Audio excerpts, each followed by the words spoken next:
Bien, salut tout le monde, on se retrouve aujourd'hui pour une nouvelle vidéo, en concernant sur les joueurs qui ont régressé sur leur Thomas Tuchel et que ça m'inquiète énormément.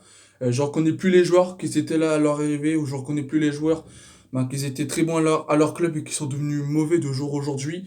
Voilà, j'en cite quand même pas mal de joueurs qui ont régressé. Je pense à Neymar, je pense à Kylian Mbappé, je pense à Icardi, je pense à Di Maria. Enfin, Di Maria, lui, en fait, le seul point positif que je retiendrai de Thomas Tuchel, c'est évidemment il a réussi à relancer André Di Maria.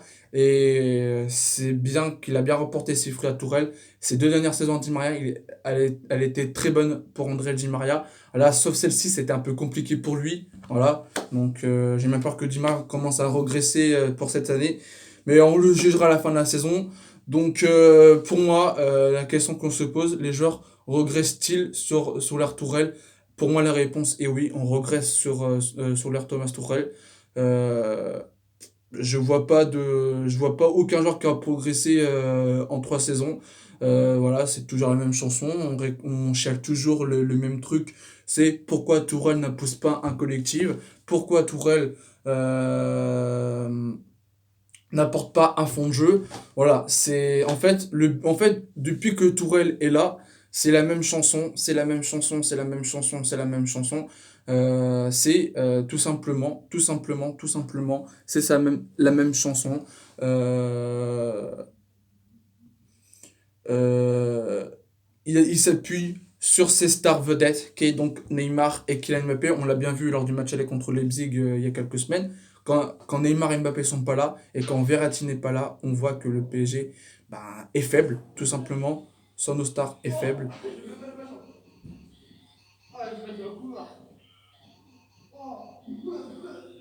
Et tout simplement, voilà. Donc, tout simplement.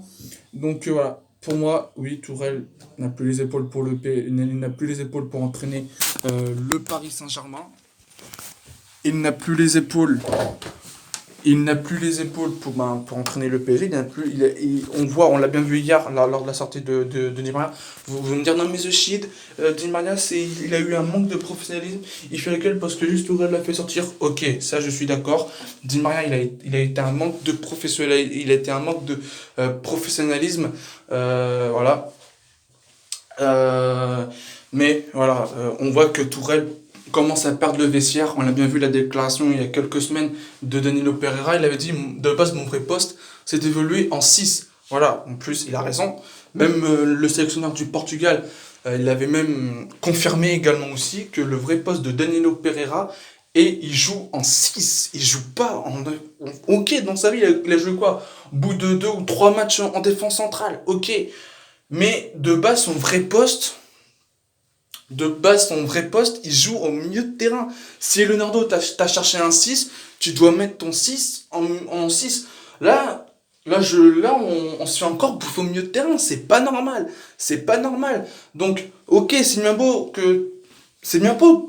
Tourelle, que tu installes un 4-3-3, mais mais pas 3 milieux défensifs.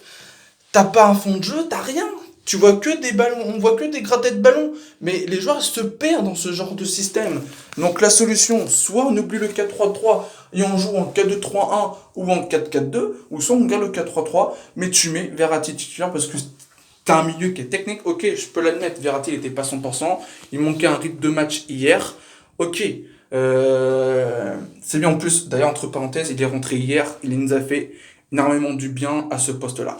Mais franchement, en 3 saisons, parce que vu qu'on est à la troisième sur l'ère Tourelle, eh ben, je reconnais plus le Neymar de ses débuts, je reconnais plus le Neymar de la saison dernière, je reconnais plus le Neymar qu'il était à Barcelone. À Barcelone, c'était un monstre. On le considérait comme le top 3 des meilleurs joueurs au monde quand il était au Barça. Je suis d'accord, c'est pas le même Neymar de Barcelone, ça c'est sûr. Neymar, hein, voilà. Entre parenthèses, voilà, Neymar il a marqué son 73e but, toute compétition confondue sur le maillot du Paris Saint-Germain. Mais pour moi, faut arrêter de prendre des entraîneurs qui veulent se faire un nom. Faut arrêter avec ça. Ça ne fonctionne pas dans le football, on l'a bien vu. Ok, le gars, un entraîneur qui veut se faire, il sera la première saison, il se perd. Donc ramenons-nous un grand coach qui est capable de progresser des stars comme je pense à Neymar, je pense à Kylian Mbappé. Mais les gars, faut arrêter avec Tourelle. Franchement, Doha, qu'est-ce que vous attendiez de le virer? Franchement, parce que là, c'est votre faute, clairement. Déjà, c'est à cause de sa prolongation de sa fin de première saison qui a été catastrophique, surtout à la fin. Elle a été catastrophique. Depuis la remontada contre Manchester, Tourelle, il a fait des choix catastrophiques. Donc clairement, clairement, on aurait dû le virer bien avant. Si on n'aurait pas le prolongé, on aurait viré après notre finale contre le Bayern en Ligue des Champions. Et là, si on aurait pris un gros coach en ce début de saison, de genre aujourd'hui, on se coule pas dans l'eau, on serait seul leader de nos phases de poule de la Ligue des Champions. On est sans doute devant Manchester ou Leipzig en mode dauphin, pour notre dauphin. Mais voilà, franchement, faut arrêter.